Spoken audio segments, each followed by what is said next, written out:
welcome to the Media Zone. Ed and Mike here.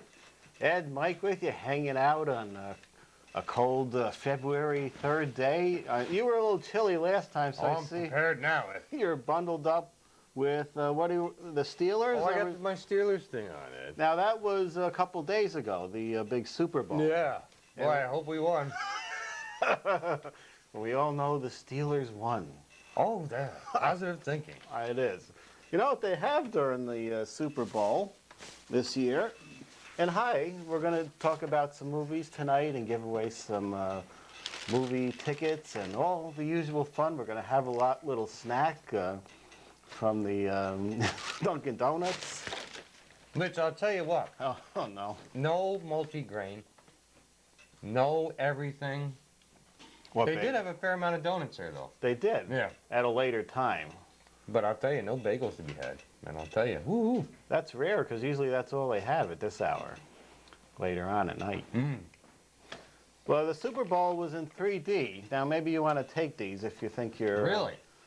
They have they had a 3D show. Of course, you borrowed some of these to watch. I did. But it's promoting Right. this movie, Monsters vs. Aliens, that's coming out in 3D. So they had a 3D halftime show. And you had to put these glasses on and pick these up at your local stores.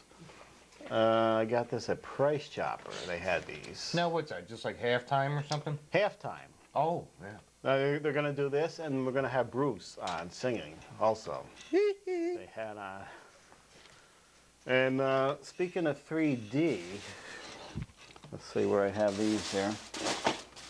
I went to, oh, here, they're right up here. Our screening of Underworld. Yes. Do you know anybody that attended that? No. No. Oh, I know a couple. They said it was pretty entertaining. Pretty fast moving. I think it looked neat. Mm-hmm. Dark. Blue. I got there at 4:30 though, way ahead of time. Mm-hmm. I was going to look around the store, but we had already been around Colony Center Right. with you earlier in the week. Mm-hmm. So there wasn't much to do. So I saw My Bloody Valentine was playing at 5 o'clock. So I said, I'll go see this. I wanted to see the Bloody Valentine. I haven't seen these new 3D movies. So I grabbed my glasses here.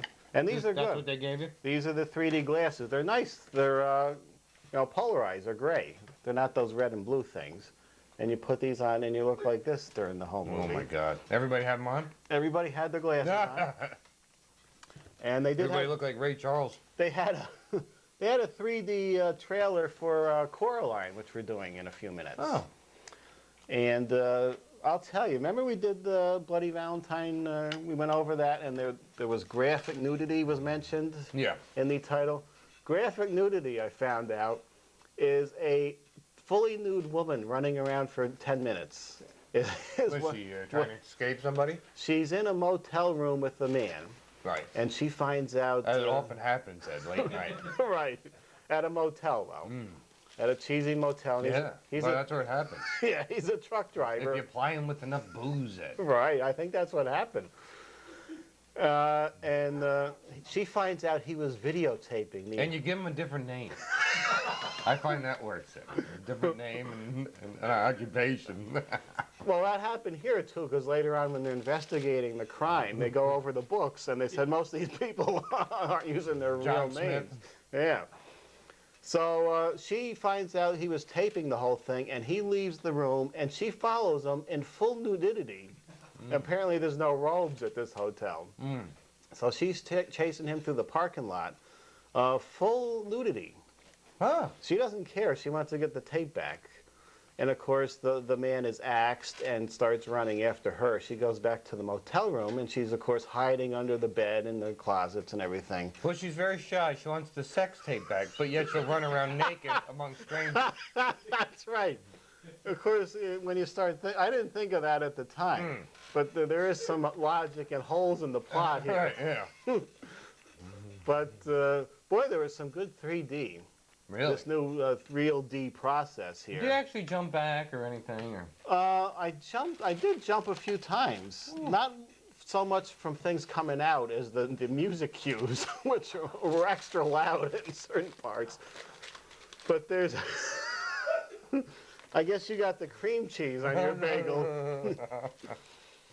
But there was a scene where the guy, it's the axe killer, the guy from the mines. He axes an older man right up through the jaw and leaves it there for a while so you experience the pain. And then he rips the jaw out and it comes at you in 3D. The jaw. The jaw. It comes right at you. Wow.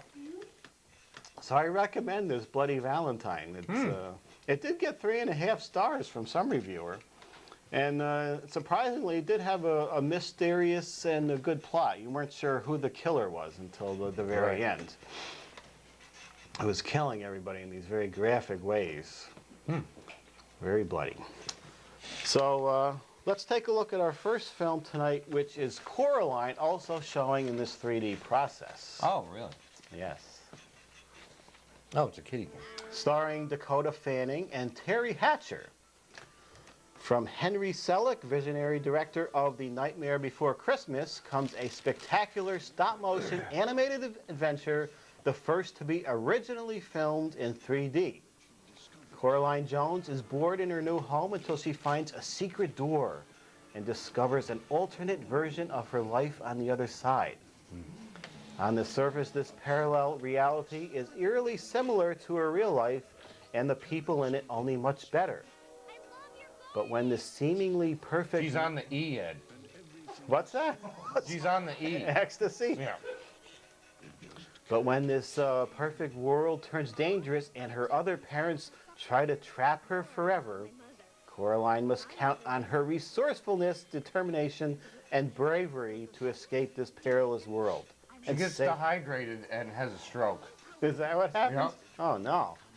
It's a little bit of a dark kid film. This is rated PG for thematic elements, scary images, some language, and suggestive humor. I thought Tim Burton directed that original Nightmare on Elm Something's Street. gonna pop out. Oh, look at What? Oh, that. Nightmare Before Elm Street? I don't like these kind of... I'll tell you, I almost fell asleep during that Nightmare Before Christmas. It reminds me of the Circus Soleil version of cartoons. You know, with their wacky, you know, they're like the French kind of wackiness.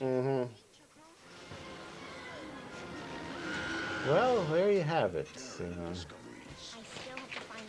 I'll tell you, these animated things would probably look really good in 3D because they're a little brighter than... No, does this appeal to kids? It's like that Tim Burton did. It's a little weird. I'll tell you that that Nightmare Before Christmas has gained extreme cult status where they release it every year now. I've never seen it. Real 3D. Immediately after that... The fake. You ever see the fake 3D in? That real sucks. Yeah, that's bad. Our next film now. Well, I must have slept on my face, Ed. Why, you're Oh my God. stuffy? Oh. Yeah, that's the matinee lady was going to join us tonight, but she's having sinus difficulties of her own. Oh, look at that. Back there, I said she should come over and we could introduce her to the neti pot. Oh, yeah, we'll drain her passage. Drain her right out.